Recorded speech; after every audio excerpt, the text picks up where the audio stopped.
കുട്ടികളെയൊക്കെ വളർത്തുമ്പോൾ അവരുടെ ഭാവി ഭയങ്കരമാക്കാൻ വേണ്ടി നമ്മൾ ഇന്നേ അനാവശ്യമായ സമ്മർദ്ദങ്ങളൊക്കെ കുഞ്ഞുങ്ങളിൽ ചെലുത്തി ഒരുപക്ഷെ അവർക്ക് ചേരാത്ത പേരൻറ്റിങ്ങൊക്കെ കൊടുത്ത് അവരെ കൂടുതൽ പ്രയാസമുള്ളവരാക്കി അവരെ അംഗീകരിക്കാതെ അവരെ തിരിച്ചറിയാതെയും ഒക്കെ പോകുന്ന വലിയ സംഘർഷാവസ്ഥ ഇന്ന് പല വീടുകളിലും ഉണ്ട്.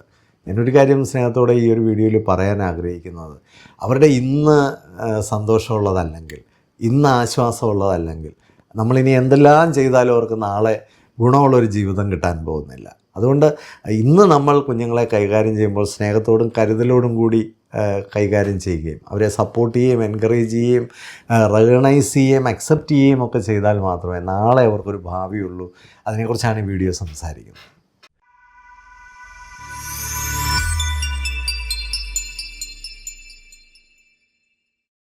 ഇന്ന് വളരെ വറീഡായിട്ടുള്ള ഒരു പേരൻ്റ് ഹസ്ബൻഡും വൈഫും രണ്ടുപേരോടും ഞാൻ സംസാരിക്കുകയായിരുന്നു. ഒരു വെളി രാജ്യത്ത് ജീവിക്കുന്ന ഹസ്ബൻഡും വൈഫാണ്, അവരുടെ കുട്ടികൾ അവിടെയാണ് വളരുന്നത്. അവർ വളരെ വറീഡാണ്. അതിൻ്റെ ഒരു കാരണം എന്നാന്ന് ചോദിച്ചാൽ, കുട്ടി വളരെ സ്ലോയാണ്, കുട്ടി ഭയങ്കര ഹൈപ്പർ ആക്റ്റീവാണ്, കുട്ടി ഒരു കാര്യം പല പ്രാവശ്യം പറഞ്ഞാൽ മാത്രമേ റിയാക്ട് ചെയ്യത്തുള്ളൂ. ചില സമയത്തൊക്കെ ഭയങ്കര മടിയാണ്, പലപ്പോഴും അവൻ്റെ റിയാക്ഷൻസൊക്കെ വളരെ ഹാർഷാണ്. അപ്പോൾ ഇങ്ങനെയുള്ളൊരു കുട്ടിയാണ്. അപ്പോൾ ഈ കുട്ടിയെ എന്ത് ചെയ്യണം, ഇതിനെന്താണ് ഒരു സൊല്യൂഷൻ എന്നൊന്നും അറിയാൻ വയ്യാതെ ഒരു കുറേ കാലമായിട്ട് വറീഡാണ്. കുട്ടിക്കിപ്പോൾ ഒരു 10 വയസ്സായി. അപ്പം എന്താണ് ഇതിന് ചെയ്യേണ്ടത്, ഇതിനെപ്പറ്റിയൊന്നും ഒരു ഐഡിയയുമില്ല. എന്നാൽ ഭയങ്കര ഡീപ്പായിട്ടുള്ള ഒരു സിംറ്റവും ഇല്ല. അതുകൊണ്ട് ആരെയാണ് കാണിക്കേണ്ടത്, എവിടെയാണ് കൊണ്ടുപോകേണ്ടത്, എന്താണ് ചെയ്യേണ്ടത് എന്നുള്ള കാര്യത്തിലൊന്നും ഒരു ഐഡിയ ഇല്ല. അപ്പം പേരൻറ്റിനെ സംബന്ധിച്ച് പേരൻറ്റിൻ്റെ മനസ്സിലൊരു കുട്ടിയുണ്ട്. നമ്മുടെ പ്രത്യേകിച്ച് ഇന്ത്യൻ പേരൻസിൻ്റെ ഒരു പ്രത്യേകത, നമുക്കൊരു കുട്ടി ജനിക്കുമ്പോൾ തന്നെ നമ്മുടെ മനസ്സിലൊരു കുട്ടിയുണ്ട്. ഈ മനസ്സിലിരിക്കുന്ന കുട്ടിയായിട്ട് ആ ഒരു സ്കെയിൽ വെച്ചുകൊണ്ടാണ് നമ്മുടെ കുട്ടികളെ നമ്മൾ കാണുന്നത്. എനിക്ക് വളരെ രസകരമായിട്ട് തോന്നിയിട്ടുള്ളത്, നമ്മുടെ നാട്ടിലെ വളരെ പ്രഗത്ഭരായിട്ടുള്ള സൈക്കാട്രിസ്റ്റുകളും സൈക്കോളജിസ്റ്റുകളും ഒക്കെ ചിലർ ഈ പാരൻറ്റിങ് സ്റ്റൈലിനെ കുറിച്ചും പാരൻറ്റിങ് ഇങ്ങനെ ആവണം, പാരൻറ്റിങ് അങ്ങനെ ആകണം എന്നൊക്കെ പറഞ്ഞ് ഒരുപാട് കാര്യങ്ങൾ ഇങ്ങനെ പലപ്പോഴും വീഡിയോയിലൂടെയൊക്കെ പറയുന്ന കേൾക്കാം. സത്യത്തിൽ ഇതിനകത്ത് വലിയൊരു രസകരമായൊരു കാര്യം എന്നാണെന്ന് ചോദിച്ചാൽ, അൾട്ടിമേറ്റ്ലി പാരൻറ്റിങ് നമ്മുടെ കുട്ടിക്കാവണം എന്നുള്ളതാണ് ശരിയായ കാര്യം. നമ്മുടെ കുട്ടി എന്താണോ ആ കുട്ടിക്കനുസരിച്ച്, ഈ കുട്ടി ഇതിനു മുമ്പ് ഉണ്ടായിട്ടില്ലാത്തൊരു കുട്ടിയാണ്. എനിക്ക് പറയാനുള്ളത്, ഈ ലോകത്ത് ജനിക്കുന്ന ഓരോ കുട്ടിയും വളരെ യുണീക്കാണ്. ഇത് വേറൊരു കുട്ടിയുമായിട്ട് ഒരു താരതമ്യം ഒരു കുട്ടിക്ക് ആവശ്യമില്ല, അത് ശരിയുമല്ല. അപ്പം നമ്മുടെ വീട്ടിൽ ജനിച്ച ആ കുട്ടിക്ക് ചില കാര്യങ്ങളൊക്കെ മറ്റു കുട്ടികളുടെ കാണുമെങ്കിലും വേറെ കുറേ കാര്യങ്ങൾ ആ കുട്ടിയുടേത് മാത്രമായിരിക്കും. വളരെ ജെന്യുവിനായിട്ടുള്ളൊരു കുട്ടിയാണ് നമ്മുടെ വീട്ടിലുള്ളൊരു കുട്ടി. ചിലപ്പോൾ അത് നമുക്ക് വലിയ കുഴപ്പമില്ലാത്ത രീതിയിൽ ആ കുട്ടിയുടെ ജീവിതം അങ്ങ് പോകും. ചിലപ്പോൾ ചെറിയ പ്രായത്തിലെ കുട്ടികൾ വലിയ കുഴപ്പങ്ങളൊക്കെ കാണിക്കും. ഇനി ചെറുപ്പത്തിൽ ഈ കുഴപ്പങ്ങൾ കാണിക്കുന്ന കുട്ടികളെല്ലാം പിന്നീട് കുഴപ്പമുള്ളവരാകണമെന്ന് നിർബന്ധമില്ല. ചെറുപ്പത്തിൽ കുഴപ്പമില്ലാതിരിക്കുന്ന കുട്ടികളെല്ലാം പിന്നീട് വളരെ ഫങ്ഷണലായിട്ട് പിന്നീട് മാറണമെന്നുമില്ല. എന്തായാലും ഒരു കാര്യം ഞാൻ ഇതിന് മുമ്പുള്ള വീഡിയോയിലൊക്കെ പറഞ്ഞിട്ടുണ്ട്, കുഞ്ഞുങ്ങൾക്ക് എന്തെങ്കിലും പ്രശ്നങ്ങളോ പ്രയാസങ്ങളോ ഉണ്ടെങ്കിൽ അത് പേരൻറ്റിനെ സംബന്ധിച്ചൊരു വലിയ ഓപ്പർച്യൂണിറ്റിയാണ് ആ കുട്ടിയുടെ ജീവിതത്തിൽ ശക്തമായിട്ട് ഇടപെടാനായിട്ട്. കാരണം ആ കുട്ടിയെ കംപ്ലീറ്റ് ചെയ്തെടുക്കാൻ നമ്മുടെ ഒരുപാട് കോൺട്രിബ്യൂഷൻസ് വേണ്ടതുകൊണ്ട് തന്നെ പേരൻ്റ് നല്ല രീതിയിൽ ആ കുട്ടിയുടെ ജീവിതത്തിൽ ഇടപെടാനും ആ കുട്ടിയുമായിട്ട് നല്ലൊരു ബോണ്ട് ഉണ്ടാവാനും ഇമോഷണലി അറ്റാച്ച്ഡ് ആവാനും ആ കുട്ടിയുടെ മെമ്മറീസിലേക്ക് ധാരാളമായിട്ട് കോൺട്രിബ്യൂട്ട് ചെയ്യാനും ഒക്കെ ഇത് വലിയൊരു അവസരവും കൂടിയാണ്. അപ്പോൾ ഈ കുട്ടിയെ സംബന്ധിച്ച് എൻ്റെ പേരൻ്റ് വളരെ വറീഡാണ്. ഞാൻ അവരോട് ചോദിച്ചത്, നിങ്ങളുടെ ഈ വറീഡ് ഏറ്റവും പ്രധാനപ്പെട്ട കാര്യം എന്താണ്? അപ്പോൾ പേരൻ്റ് പറഞ്ഞത്, ഇവൻ നാളെ ആരായിത്തീരും എന്നുള്ളതിനെക്കുറിച്ചാണ് പറയും. ഇവിടെയാണ് നമ്മുടെ ഒരു പ്രശ്നം കിടക്കുന്നത്. നമ്മുടെ കുട്ടികളൊക്കെ നാളെ ആരാകും എന്നുള്ളതാണ് നമ്മുടെ പറയും. എനിക്ക് പറയാനുള്ളത്, ഇന്നേ കുട്ടി എന്തോ ആണ്, ഇന്ന് ആ കുട്ടി എന്താണ് എന്ന് മനസ്സിലാക്കാൻ കഴിയാത്തത് ആണ്, അല്ലെങ്കിൽ അതിനുവേണ്ടി നമ്മൾ ശ്രമിക്കാത്തതാണ് ഏറ്റവും പ്രധാനപ്പെട്ട ഒരു പ്രശ്നം എന്ന് പറയുന്നത്. ആ കുട്ടിയുടെ ബ്രെയിനിൽ തന്നെ അതിനൊരു സ്ലോനെസ് ഉണ്ട്. ആ കുട്ടിയുടെ ബ്രെയിനിൽ നിന്ന് അതിനൊരു ഹൈപ്പർ ആക്റ്റീവായിട്ടുള്ള ടെൻഡൻസി കോൺട്രിബ്യൂട്ട് ചെയ്യുന്നുണ്ട്. പലപ്പോഴും ആ കുട്ടിക്ക് അത് നിയന്ത്രിക്കാൻ കഴിയുന്ന കാര്യങ്ങളല്ല. അതൊരു ഹൈപ്പർ ആക്റ്റീവായിട്ടിരിക്കുന്നതോ ആ കുട്ടിയിൽ എന്തെങ്കിലും ADHD സിംറ്റംസ് ഉണ്ടെങ്കിലോ ആ കുട്ടിയിൽ ഭയങ്കരമായിട്ടൊരു സ്ലോനെസ് ഉണ്ടെങ്കിലോ അതൊന്നും ആ കുട്ടിയുടെ കുട്ടി ഇങ്ങോട്ട് വാങ്ങിച്ചുകൊണ്ട് വന്ന ഒരു കാര്യമല്ല. അത് നമ്മൾ കൊടുത്തൊരു ജെനറ്റിക്സാണ്. അതുകൊണ്ട് തന്നെ നമ്മൾ കൊടുത്ത ഇഷ്യൂസ് ആയതുകൊണ്ട് തന്നെ ആ കുട്ടിയുടെ പ്രശ്നങ്ങളെ റെസ്പെക്റ്റോടുകൂടി കൈകാര്യം ചെയ്യാനുള്ള വലിയ ഉത്തരവാദിത്വം പേരൻസിനുണ്ട്. നമ്മളതിന് പകരം കുട്ടിയെ അങ്ങ് ആക്ഷേപിക്കുകയാണ്, ഡിസ്റെസ്പെക്റ്റ് ചെയ്യുകയാണ്, കുട്ടിയുടെ വാല്യൂ ഇല്ലാതാക്കി കളയുകയാണ് ചെയ്യുന്നത്. കാരണം കുട്ടി ചെയ്യുന്നതെല്ലാം പ്രശ്നമാണ്, ഇതെന്തുവാണ്, ഇങ്ങനെയാണോ എന്നൊക്കെ പറഞ്ഞിട്ട് മറ്റേ കുട്ടിയെ കണ്ടുപിടിക്കുക എന്നൊക്കെ പറഞ്ഞ് താരതമ്യം ചെയ്ത് ആവശ്യമില്ലാതെ ആ കുട്ടിയെ നിരുത്സാഹപ്പെടുത്തി ആ കുട്ടിയുടെ പ്രോബ്ലംസ് മാത്രം എപ്പോഴും പ്രൊജക്റ്റ് ചെയ്ത് ആ കുട്ടിക്ക് തന്നെ ഒരു തോന്നലുണ്ടാക്കുകയാണ്, ഞാനിവിടെ ആവശ്യമുള്ള ഒരാളാണോ, എനിക്കിവിടെ എന്തെങ്കിലും റോളുണ്ടോ, ഞാൻ എന്തിനാണ് ഈ ലോകത്ത്, എന്നെ എന്തിനെങ്കിലും കൊള്ളാമോ. ഒരു കുട്ടി 10 വയസ്സുള്ളൊരു കുട്ടി എന്നോട് ചോദിച്ച ഒരു ചോദ്യമാണ്, എന്തിനെങ്കിലും എന്നെ കൊള്ളാമോ. ഞാൻ ചോദിച്ചാൽ എന്താ മോനെ അങ്ങനെ പറയുന്നത്.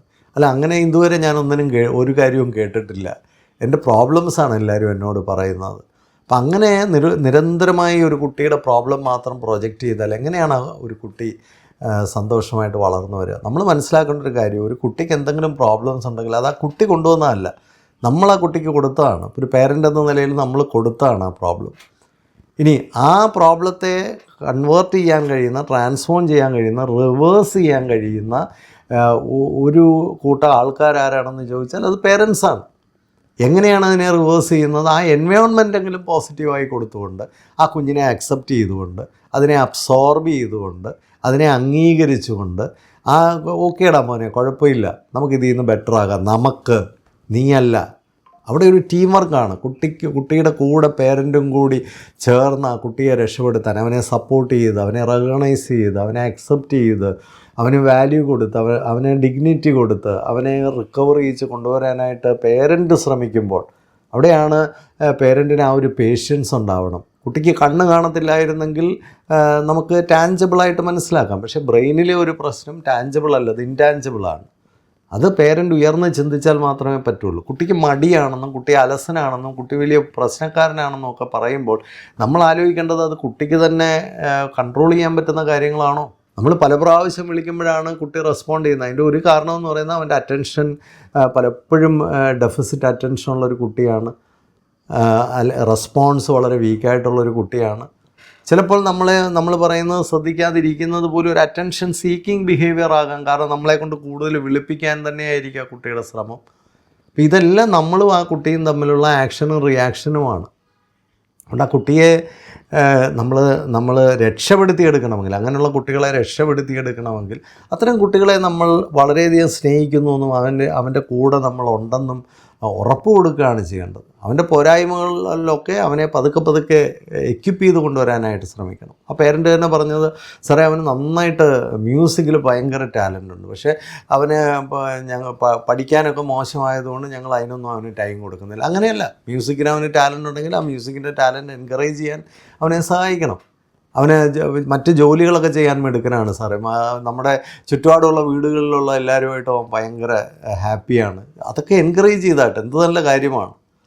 അവന് നല്ല വാല്യൂസ് ഉണ്ട്, നല്ല ക്വാളിറ്റീസ് ഉണ്ട്. പഠിക്കുന്ന കാര്യത്തിലും റൊട്ടീൻ ഒന്നും പാലിക്കുന്ന കാര്യത്തിലും അവന് യാതൊരു താല്പര്യമില്ല. ഒക്കെ അവന് താല്പര്യമുള്ള കാര്യങ്ങൾ അവന് അയലത്തെ വീടുകളുമായിട്ടൊക്കെ അവൻ നല്ല കോർഡിനേറ്റ് ചെയ്യുന്നെങ്കിൽ, അവന് സമൂഹത്തിലൊക്കെ നന്നായിട്ട് ഫങ്ഷൻ ചെയ്യുന്നെങ്കിൽ, അവന് നല്ല എന്തെങ്കിലും ക്വാളിറ്റീസ് ഉണ്ടെങ്കിൽ അതൊക്കെ എൻകറേജ് ചെയ്യുകയും അതൊക്കെ അവനിൽ പോസിറ്റീവ് ക്വാളിറ്റീസ് ആണെന്ന് അവനോട് തന്നെ പറയുകയും ഒക്കെ ചെയ്യുമ്പോൾ അവൻ എൻകറേജ്ഡ് ആവും.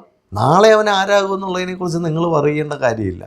അവനെ അടിസ്ഥാനപരമായി പതുക്കെ ഡെവലപ്പ് ചെയ്ത് കൊണ്ടുവരിക. ഒരുപക്ഷെ ഒരു 15 വയസ്സിൽ തന്നെ അവനങ്ങ് കോമ്പീറ്റൻ്റ് ആയെന്ന് വരില്ല, അവൻ ചിലപ്പോൾ 18 വയസ്സ് എടുത്തെന്നിരിക്കും. പക്ഷെ നിങ്ങൾക്ക് ക്ഷമയുണ്ടെങ്കിൽ ആ കുട്ടി പതുക്കെ വളർന്ന് നല്ലൊരു ഫൗണ്ടേഷനൊക്കെ ഉള്ള ഒരാളായി മാറി വളരെ മെച്ചപ്പെട്ട രീതിയിലേക്ക് അവൻ വരും. അവൻ എന്തെങ്കിലും ബുദ്ധിമുട്ടുകളുണ്ട്, നിങ്ങൾക്ക് പരിഹരിക്കാൻ കഴിയാത്ത ബുദ്ധിമുട്ടുകളാണെങ്കിൽ ആ കുട്ടിയെ ഒരു നല്ല തെറാപ്പിസ്റ്റിൻ്റെയോ സൈക്കോളജിസ്റ്റിൻ്റെയോ സൈക്കാട്രിസ്റ്റിൻ്റെയോ ഒക്കെ ഹെൽപ്പ് കൊടുക്കാം. അതൊക്കെ അനുയോജ്യമായ ഹെൽപ്പുകൾ നമ്മൾ സീക്ക് ചെയ്യുമ്പോൾ അതൊക്കെ നമുക്ക് ലഭിക്കും. അതിനൊക്കെ ഇന്ന് സയൻസൊക്കെ അഡ്വാൻസ് ചെയ്തിട്ടുണ്ട്. അതിനൊക്കെ നമ്മളെ ഗൈഡ് ചെയ്യാൻ പറ്റുന്ന ആൾക്കാരൊക്കെ ഈ ലോകത്തുണ്ട്. പക്ഷെ ആ കുട്ടിയെ മറ്റു കുട്ടികളുമായിട്ട് താരതമ്യപ്പെടുത്തിയാൽ ആ കുട്ടിയുടെ ഉള്ള കോൺഫിഡൻസ് കൂടെ പോവുകയും ആ കുട്ടി കൂടുതൽ മോശമാകാനുമാണ് സാധ്യത. നേരെ മറിച്ച് ആ കുട്ടിയെ നമ്മൾ സപ്പോർട്ട് ചെയ്യുമ്പോൾ, നമ്മൾ ആ കുട്ടിയെ ചേർത്ത് പിടിക്കുമ്പോൾ, നമ്മൾ ആ കുട്ടിയുമായിട്ട് കൂടുതൽ സംസാരിക്കുമ്പോൾ, ആ കുട്ടിയെ കൂടുതൽ മനസ്സിലാക്കാൻ ശ്രമിക്കുമ്പോൾ, അവൻ എവിടെയാണ് നിൽക്കുന്നത് അവിടെ നിന്ന് പടിപടിയായി അവനെ ഉയർത്തിക്കൊണ്ട് വരാനായിട്ടുള്ള ക്ഷമ കാണിക്കുമ്പോൾ ആ കുട്ടിയിൽ അത്ഭുതകരമായിട്ടുള്ള മാറ്റങ്ങളുണ്ടാകും. അവിടെ അമ്മയ്ക്ക് തീരെ ക്ഷമയില്ല. അമ്മയ്ക്ക് ക്ഷമയില്ലെങ്കിൽ പതുക്കെ ആ ജോലി അച്ഛനെ ഏറ്റെടുക്കുക. ആർക്കാണോ അതിന് ക്ഷമയുള്ളത്, ആർക്കാണോ അതിന് വാല്യൂസ് ഉള്ളത്, അവർ കൂടുതൽ ഏറ്റെടുക്കുക. നമ്മൾ ഈ ലോകത്തേക്ക് കൊണ്ടുവന്ന മക്കളെ രൂപാന്തരപ്പെടുത്താനുള്ള പ്രൈമറി ഉത്തരവാദിത്വം നമ്മുടേതാണ്. അത് നമ്മളെപ്പോഴും മനസ്സിലാക്കേണ്ട ഒരു കാര്യമാണ്. ഞാൻ വേറൊരു പേരൻറ്റിനെ വിളിച്ചപ്പോൾ വീട്ടിൽ വലിയ പ്രശ്നങ്ങളാണ്. വീട്ടിൽ പിന്നെ അമ്മായിയമ്മയും മരുമോളും തമ്മിൽ ഭയങ്കര പ്രശ്നങ്ങളാണ്, എപ്പോഴും വഴക്കും ബഹളവുമാണ്. അത് വൈകുന്നേരം ആകുമ്പോഴത്തേക്ക് ഭർത്താവൂടെ വന്ന് ഏറ്റെടുക്കുന്നു. ഇതെല്ലാം കുഞ്ഞുങ്ങളെ ബാധിക്കാൻ, ആ കുഞ്ഞുങ്ങളെല്ലാം വല്ലാത്തൊരവസ്ഥയിലാണ്. നമ്മൾ ആലോചിക്കേണ്ടത്, നമ്മൾ ഈ അമ്മായിയമ്മ മരുമോളെന്നൊക്കെ പറയുന്ന ഇന്നത്തെ കാലത്ത് വിവാഹം തന്നെ അധികം നടക്കുന്നില്ല. എവിടെയെങ്കിലും ഒരു വിവാഹമൊക്കെ നടന്നു കഴിഞ്ഞാൽ ആ വിവാഹം കഴിച്ച് വരുന്ന പിന്നെ അതൊരു ആണാണേലും പെണ്ണാണേലും അവരെയൊക്കെ അക്സെപ്റ്റ് ചെയ്യാനും റെക്കഗ്നൈസ് ചെയ്യാനും റെസ്പെക്റ്റ് ചെയ്യാനും ഒക്കെ പഠിക്കുക. മെറ്റീരിയലായിട്ടുള്ള കാര്യങ്ങളൊക്കെ ഒന്ന് മാറ്റി വയ്ക്കുക.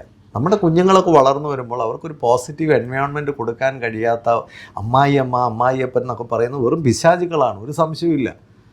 പിന്നെ ആണുങ്ങളെ സംബന്ധിച്ച് അവരുടെ ഉത്തരവാദിത്തമാണ് അവർ വിവാഹം കഴിച്ച ആളിന് ഒരു പോസിറ്റീവ് എൻവയോൺമെൻറ്റ് അവിടെ കൊടുക്കുക.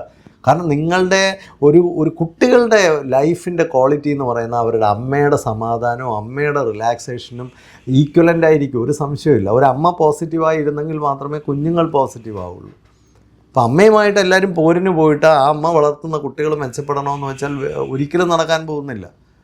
അപ്പോൾ ആണുങ്ങളെ സംബന്ധിച്ച് നിങ്ങൾക്കൊരു അച്ഛനെന്ന നിലയിൽ നിങ്ങൾക്ക് ഒരു ക്വാളിറ്റി ഉണ്ടെങ്കിൽ നിങ്ങൾ ചെയ്യേണ്ട ഒരു കാര്യം, make your wife comfortable, make your wife happy. അതിൻ്റെ ഗുണം എന്നാന്ന് ചോദിച്ചാൽ കുട്ടിക്ക് അതിൻ്റെ പ്രയോജനം കിട്ടും. ഭാര്യയ്ക്ക് വേണ്ട സന്തോഷവും പോസിറ്റീവ്നെസ്സും ഒരു ഭർത്താവിന് അഷ്വർ ചെയ്യാൻ കഴിയുന്നില്ലെങ്കിൽ ആ ഭർത്താവ് ഒരു ഗുണശേഖരനാണ്, ഒരു സംശയമില്ല. കാരണം അയാളത് ചെയ്യാതിരിക്കുന്നതിൻ്റെ ഭരണിത ഫലം അനുഭവിക്കാൻ പോകുന്ന ആ കുഞ്ഞുങ്ങളാണ്. ഒരു 12 വയസ്സ് വരെ കുഞ്ഞുങ്ങൾ അമ്മയിൽ നിന്നാണ് ആ ഒരു എനർജിയും പോസിറ്റീവ്നെസ്സും ഒക്കെ സ്വീകരിക്കുന്നത്. അപ്പോൾ അമ്മയെ കംഫർട്ടബിളായിട്ട് ഉയർത്തി നിർത്തേണ്ട ഒരു ഉത്തരവാദിത്വം പുരുഷനുള്ളതാണ്. പുരുഷനത് സാധിക്കുന്നില്ലെങ്കിൽ അതിൻ്റെ കുഴപ്പം ആ കുഞ്ഞുങ്ങളിലുണ്ടാവുന്നു. ഇപ്പോൾ നമുക്ക് ഒരു ഫാമിലി എന്നൊക്കെ പറയുമ്പോൾ നമുക്ക് വലിയ ഉത്തരവാദിത്വമുണ്ട്. വീട്ടിലെന്നും പ്രശ്നങ്ങളും കുഴപ്പങ്ങളുമാണെങ്കിൽ അതെല്ലാം കുട്ടികളെ ബാധിക്കും. ഒരു ചെറിയ പ്രായത്തിൽ കുഞ്ഞുങ്ങൾക്ക് വേണ്ട എല്ലാ മാനസികമായ വൈകാരികമായ ശാരീരികമായ എല്ലാ ഊർജ്ജവും അവർ എടുക്കുന്നത് അവരുടെ അമ്മമാരിൽ നിന്നാണ്. അമ്മ കംഫർട്ടബിൾ അല്ലെങ്കിൽ അതിൻ്റെ എല്ലാ പ്രശ്നങ്ങളും കുട്ടികളിലേക്ക് വരുന്നു.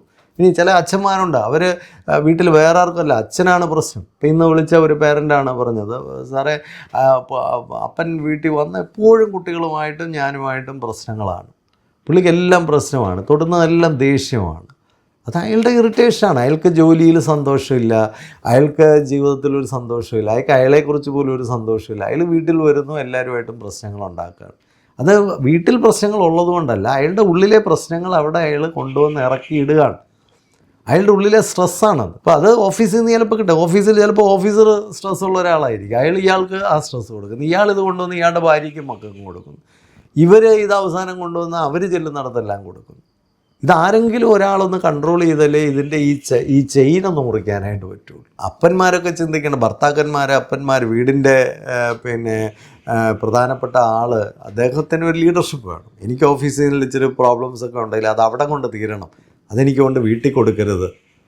നമ്മൾ വീട്ടിൽ വന്ന കുട്ടികളോടും ഭാര്യയോടുമൊക്കെ ഇത് കാണിക്കുമ്പോൾ അതിൻ്റെ പരിണിത ഫലം കുട്ടികളുടെ ഡെവലപ്മെൻറ്റിൽ തകരാറുകളുണ്ടാകുന്നു, കുട്ടികളുടെ പേഴ്സണാലിറ്റിയിൽ തകരാറുകളുണ്ടാകും. ഇപ്പം എന്നെ വിളിക്കാൻ കാരണം എന്നാന്ന് ചോദിച്ചാൽ, ഇപ്പോൾ മൂത്ത മകൻ കുഴപ്പക്കാരനായി, അപ്പോഴാണ് എന്നെ വിളിച്ചത്. അച്ഛൻ പൊട്ടിത്തെറിക്കുന്നു, ബഹളം വയ്ക്കുന്നു. സ്ഥിരമായപ്പോൾ കുറേ കഴിഞ്ഞപ്പോഴത്തേക്ക് മോന് 13 വയസ്സായിട്ടുണ്ട്, മോനിത് കാണിക്കാൻ തുടങ്ങും. മോൻ എവിടെ നിന്നാണ് ഇത് പഠിച്ചത്?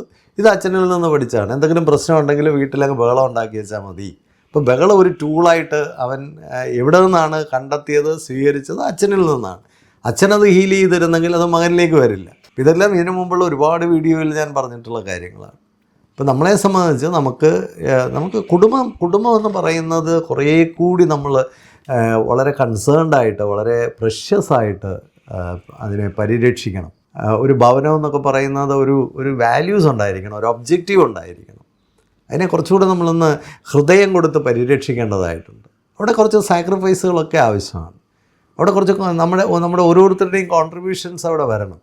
എല്ലാവരെയും പരസ്പരം സമാധാനത്തിലും ഒരു ഈസിലും നിർത്തണം. ആരും അവിടെ ഓവർ സ്ട്രെസ്ഡ് ആകരുത്. ഭാര്യയ്ക്ക് ഇച്ചിരി ജോലി കൂടുതലാണെന്ന് കണ്ടാൽ അവിടെ ആ അമ്മയെ കൂടുതൽ നമ്മൾ സഹായിക്കണം. മക്കൾക്ക് ആർക്കെങ്കിലും ഒരു സ്ട്രെസ് ഉള്ളപ്പോൾ ആ കുട്ടിയെ സഹായിക്കണം. അച്ഛനൊരു പ്രോബ്ലം കൂടുതലാണെന്ന് കാണുമ്പോൾ എല്ലാവരും അച്ഛന് ചുറ്റും വരണം. അങ്ങനെ ഓരോരുത്തരും അങ്ങോട്ടും ഇങ്ങോട്ടും കെയർ ചെയ്യുമ്പോൾ ആ ഒരു കെയറിങ്ങിൻ്റെ ചെയിനിലാണ് ഒരു കുടുംബം അതിൻ്റെ ഏറ്റവും ബലപ്പെട്ട് നിൽക്കുന്നത്. അങ്ങനെ പരസ്പരം ചിന്തിക്കണം. ഇതിപ്പോൾ മക്കളൊക്കെ പല വീടുകളിലും മക്കൾക്കൊന്നും അവർ വളർന്നു വരുന്നു, അവർ അന്നേരവും ഇങ്ങനെ ഡിപ്പെൻഡൻ്റായിട്ട് ജീവിക്കുകയാണ്. അതുകൊണ്ട് ഉത്തരവാദിത്വം ഉണ്ടാകുന്നില്ല. ആ ഉത്തരവാദിത്വം ഇല്ലാത്ത മക്കളാണ് പിന്നീട് കുടുംബം തുടങ്ങുന്നത്. അവരുടെ കുടുംബവും അതേപടി തകർന്നു വീഴത്തേ ഉള്ളൂ. ചെറിയ പ്രായം മുതൽ എല്ലാവരും അങ്ങോട്ടും ഇങ്ങോട്ടും കോൺട്രിബ്യൂട്ട് ചെയ്യാനും അങ്ങോട്ടും ഇങ്ങോട്ടും സമാധാനിപ്പിക്കാനും അങ്ങോട്ടും ഇങ്ങോട്ടും സ്നേഹിക്കാനും അങ്ങോട്ടും ഇങ്ങോട്ടും സപ്പോർട്ട് ചെയ്യാനും എൻകറേജ് ചെയ്യാനും അക്നോളജ് ചെയ്യാനും ഒക്കെയുള്ള ക്വാളിറ്റീസ് ഉണ്ടാകുമ്പോൾ നമ്മുടെ കുടുംബമൊക്കെ മെച്ചപ്പെട്ടു വരും. ഹസ്ബൻഡ് വൈഫ് അതൊക്കെ എത്ര കണ്ട് മോഡൽ ചെയ്യുന്നു, ഇതൊക്കെയാണ് കുഞ്ഞുങ്ങൾ കണ്ട് വളരുന്നത്. നമുക്ക് വേണമെങ്കിൽ ഇങ്ങനെ ചുമ്മാ അങ്ങ് ജീവിക്കാം. ലൈഫിനെ കുറിച്ച് ഒരു കാര്യം പറയാൻ, ഒരു ലൈഫ് എന്ന് പറയുന്ന ഒരു കൺവീനിയൻസ് അല്ല. തോന്നുന്നത് പോലെ, ഇഷ്ടമുള്ളതുപോലെ, സൗകര്യമുള്ളതുപോലെ ജീവിക്കുന്ന ഒരു കാര്യത്തിൻ്റെ പേരല്ല ലൈഫ് എന്ന് പറയുന്നത്. അതൊരു കൺവിക്ഷനാണ്. അതിനെ ശരിയായൊരു കൺവിക്ഷനോടുകൂടി നമ്മൾ കാണാൻ കഴിയുമ്പോൾ അവിടെ വലിയ മാറ്റങ്ങൾ സംഭവിക്കും. ആരൊക്കെയോ ആ കൺവിക്ഷൻ ഉറപ്പിച്ച് നിർത്തുന്നത് കൊണ്ടാണ് ഓരോ വീടുകളുമൊക്കെ നല്ല രീതിയിൽ പോകുന്നത്. എന്നാൽ എല്ലാവരും തന്നെ അത് ഏറ്റെടുക്കാൻ കഴിയുമ്പോൾ ഇതൊക്കെ മനോഹരമായിട്ട് മാറും. പല വീടുകളിലും ഒരാളൊക്കെയാണ് അത് പിടിച്ചു നിർത്തി കൊണ്ടുപോകുന്നത്. പലപ്പോഴും മറ്റുള്ളവർ അതെല്ലാം ആ സുഖമെല്ലാം എക്സ്പ്ലോയിറ്റ് ചെയ്ത് ജീവിക്കുന്നവരാണ്. പക്ഷെ നമ്മൾ ഓരോരുത്തരും ഉയരണം. അത് മക്കളായാലും മാതാപിതാക്കളായാലും ഗ്രാൻഡ് പേരൻസ് ആയാലും എല്ലാവരും അങ്ങോട്ടും ഇങ്ങോട്ടും സപ്ലിമെൻ്റ് ചെയ്യുകയും കോംപ്ലിമെൻ്റ് ചെയ്യുകയും കൂടുതൽ പോസിറ്റിവിറ്റി കൊണ്ടുവരാൻ ശ്രമിക്കുകയും ചെയ്യണം. ഒരുപാട് നെഗറ്റീവായിട്ടുള്ളൊരു വേൾഡാണ്. നമുക്കൊന്നും നല്ല വാർത്തകൾ കേൾക്കാനില്ലാത്ത, നല്ലതൊന്നും കാണാനില്ലാത്ത, നല്ലതൊന്നും അനുഭവിക്കാനില്ലാത്ത ഒരു ലോകത്താണ് നമ്മൾ ജീവിക്കുന്നത്. വളരെ വേദനയോടുകൂടിയാണ് കഴിഞ്ഞ ദിവസം ഒരു വാർത്ത കേട്ടത്. എൻ്റെ നാടിന് തൊട്ടടുത്ത് ഒരച്ഛൻ 2 മക്കൾക്ക് വിഷം കൊടുത്ത് അച്ഛൻ മരണത്തിലേക്ക് പോകുന്നു. മൂത്ത മകൾ മരിക്കുന്നു, രണ്ടാമത്തെ മകൾ സീരിയസ് ആയിട്ട് ആശുപത്രി കിടക്കുന്നു എന്നൊക്കെയാണ് ഞാൻ വാർത്ത കേട്ടത്. ആ കുട്ടികൾക്ക് അമ്മയുണ്ടോ അതിനെക്കുറിച്ചൊന്നും എനിക്കറിയില്ല. പക്ഷേ ഞാൻ ഒരു കാര്യം മനസ്സിലാക്കാൻ ശ്രമിക്കുന്നത്, നമ്മുടെ നാട്ടിലൊക്കെ പെരുന്നാളുകളും ഉത്സവങ്ങളും വലിയ ആഘോഷങ്ങളും എല്ലാം അങ്ങ് തകർക്കാണ്. മതങ്ങളൊക്കെ ഇവിടെ അങ്ങ് ഉറഞ്ഞു തുള്ളുകയാണ്. യുവതിയെ കയറ്റണ്ടായോ, അല്ലെങ്കിൽ അങ്ങനെ ചെയ്യണോ ഇങ്ങനെ ചെയ്യണോ, ഇങ്ങനെയൊക്കെയുള്ള ഒരുപാട് കാര്യങ്ങളൊക്കെ ഈ സമൂഹത്തെ ചർച്ച ചെയ്യുമ്പോൾ നമ്മൾ ഒരു കാര്യം മനസ്സിലാക്കണം, ഈ മതങ്ങളൊക്കെ എന്തിനു വേണ്ടി? ഇതിൻ്റെയൊക്കെ അടിസ്ഥാനപരമായ കാര്യം എന്താ? നിൻ്റെ അയൽക്കാരൻ ആഹാരം കഴിച്ചിട്ടുണ്ടോ എന്ന് അന്വേഷിക്കാനുള്ളൊരു ഉത്തരവാദിത്വം നമുക്കുണ്ട്. നമ്മുടെ ചുറ്റുപാടുമുള്ളവരും കൂടെയൊക്കെ ജീവിക്കുന്നുണ്ടോ എന്ന് നോക്കാനുള്ളൊരു ഉത്തരവാദിത്വമുണ്ട്. എൻ്റെ വിശപ്പല്ല ഏറ്റവും വലിയ പ്രശ്നം. അടുത്ത വീട്ടിലെ മനുഷ്യൻ്റെ വിശപ്പ് കൂടെ നമ്മളൊന്ന് ചിന്തിക്കുമ്പോഴാണ് നമ്മളൊക്കെ മനുഷ്യരാകുന്നത്. അവനവൻ്റെ വിശപ്പ് മാത്രം തീർക്കുന്നതല്ല ഒരു മനുഷ്യൻ എന്ന് പറയുന്നത്. അപ്പോൾ നമ്മൾ കുറച്ചുകൂടെയൊക്കെ നമ്മുടെ കൂടെയുള്ളവരെയും കൂടെയൊക്കെ ഒന്ന് കരുതാൻ, സ്വന്തം വീട്ടിലെങ്കിലും നമ്മുടെ അടുത്ത് കിടക്കുന്ന ആൾ ഹാപ്പിയാണോ എന്നൊന്ന് നോക്കാൻ. ഭാര്യയും ഭർത്താവും പോലും അങ്ങോട്ടും ഇങ്ങോട്ടും പരസ്പരം അത് ചിന്തിക്കുന്നില്ല. എൻ്റെ കൂടെയുള്ള ആൾ സന്തോഷത്തിലാണോ? എൻ്റെ മക്കൾ പലപ്പോഴും മനസ്സിലാക്കപ്പെടുന്നില്ല. കഴിഞ്ഞൊരു വീഡിയോയിൽ പറഞ്ഞതാണ്, 2 പേരും ഡോക്ടേഴ്സാണ്, അപ്പനും അമ്മയും. അവരെന്നോട് ചർച്ച ചെയ്യാനായിട്ട് വന്നതാണ്. അവർ പറഞ്ഞത് തന്നെ, സാറേ മോളെന്ന് പറഞ്ഞാൽ ഞങ്ങൾക്ക് ഭയങ്കര സ്നേഹമാണ്, മോൾക്ക് വേണ്ടിയാണ് ഞങ്ങൾ ജീവിക്കുന്നത് തന്നെ എന്നൊക്കെ പറയുമ്പോൾ ആ 10 വയസ്സുള്ള മകൾ അവിടെ ഇരുന്നുകൊണ്ട് പറഞ്ഞ ഒരു സെൻറ്റൻസ് ഉണ്ട്. സത്യം പറഞ്ഞാൽ ഞങ്ങളിരുന്ന ആ മുറി മുഴുവൻ വലിയൊരു നിശബ്ദതയിലേക്കും മൂകതയിലേക്കും പോയൊരു നിമിഷമുണ്ട്. ആ കുട്ടി പറഞ്ഞത്, അത് എനിക്കൂടെ തോന്നണ്ടേ, നമ്മൾ സ്നേഹിച്ചുകൊണ്ട് മാത്രമൊന്നും കാര്യമില്ല. നമ്മൾ കാണിക്കുന്ന പലതും സ്നേഹവുമല്ല. ഒരു കുഞ്ഞിന് അത് അനുഭവമായി തോന്നുന്നില്ലെങ്കിൽ നമ്മൾ കാണിക്കുന്ന ഒന്നും സ്നേഹമല്ല. ഭാര്യയ്ക്ക് അത് അനുഭവമായി തോന്നുന്നില്ലെങ്കിൽ, ഭർത്താവിന് അത് അനുഭവമായിട്ട് തോന്നുന്നില്ലെങ്കിൽ, നമ്മുടെ മാതാപിതാക്കൾക്ക് അത് അനുഭവമായിട്ട് തോന്നുന്നില്ലെങ്കിൽ, നമ്മൾ കാണിക്കുന്നതൊക്കെ നമ്മുടേതായ ചില കോപ്രായങ്ങൾ മാത്രമാണ്. അതിനെ സ്നേഹമെന്നൊക്കെ വിളിച്ച് ആക്ഷേപിക്കരുത് എന്ന് മാത്രമേ ഈ അവസരത്തിൽ പറയാനുള്ളൂ. നമുക്ക് കുറച്ചുകൂടെ ഒന്ന് ഇഴചേർത്ത്, ഒന്ന് കൈകോർത്ത് എല്ലാവരെയും ഒന്ന് ചേർത്ത് പിടിക്കാനായിട്ട് ശ്രമിക്കാം. കാലം വളരെ മോശമാകുമ്പോൾ, നന്മയും സന്തോഷവും സ്നേഹവും ഒക്കെ കുറഞ്ഞു വരുമ്പോൾ അത് ഉൽപ്പാദിപ്പിക്കാൻ അവരവർ ശ്രമിക്കുകയല്ലാതെ മറ്റിടത്തൊന്നും പ്രതീക്ഷിച്ചിട്ടൊന്നും കാര്യമില്ല. ആരും നമ്മളെ വന്ന് രക്ഷിക്കാനൊന്നും പോകുന്നില്ല. നമ്മുടെ രക്ഷ നമ്മൾ തന്നെ ഉറപ്പാക്കുക എന്നുള്ളതേ ഉള്ളൂ. അങ്ങനെ എല്ലാവർക്കും കഴിയട്ടെ. ചില ചിന്തകൾ നിങ്ങളുമായിട്ട് പങ്കുവെച്ചു എന്നുള്ളതേ ഉള്ളൂ. നല്ലതെങ്കിൽ മറ്റുള്ളവർക്കൂടെ ഒന്ന് ഷെയർ ചെയ്ത് കൊടുക്കുക. എല്ലാവരും പരസ്പരം ഒന്ന് നമ്മുടെ തൊട്ടടുത്തിരിക്കുന്ന ആൾ ഹാപ്പിയാണോ അതൊന്ന് ചിന്തിക്കുക, നമ്മളും ഹാപ്പിയാണോ എന്നൊന്ന് ചിന്തിക്കുക. അല്ലെങ്കിൽ അതിൻ്റെ ഒരു റിപ്പയർമെൻറ്റ് ആരംഭിക്കുക. കാരണം നമ്മൾ റിപ്പയർഡ് ആയില്ലെങ്കിൽ നമുക്ക് ചുറ്റുമുള്ള, അല്ലെങ്കിൽ പ്രത്യേകിച്ച് നമ്മളെ ആശ്രയിച്ചിരിക്കുന്ന കുഞ്ഞുങ്ങൾ, അടുത്ത തലമുറ, അവരുടെ ജീവിതം കുറേ കൂടി നിലവാരം കുറഞ്ഞതായി പോകും. അതിനിടവരുത്താതിരിക്കട്ടെ. Happy living. നല്ലതെങ്കിൽ മറ്റുള്ളവർക്കൂടെ ഒന്ന് ഷെയർ ചെയ്ത് കൊടുക്കുക. Thank you.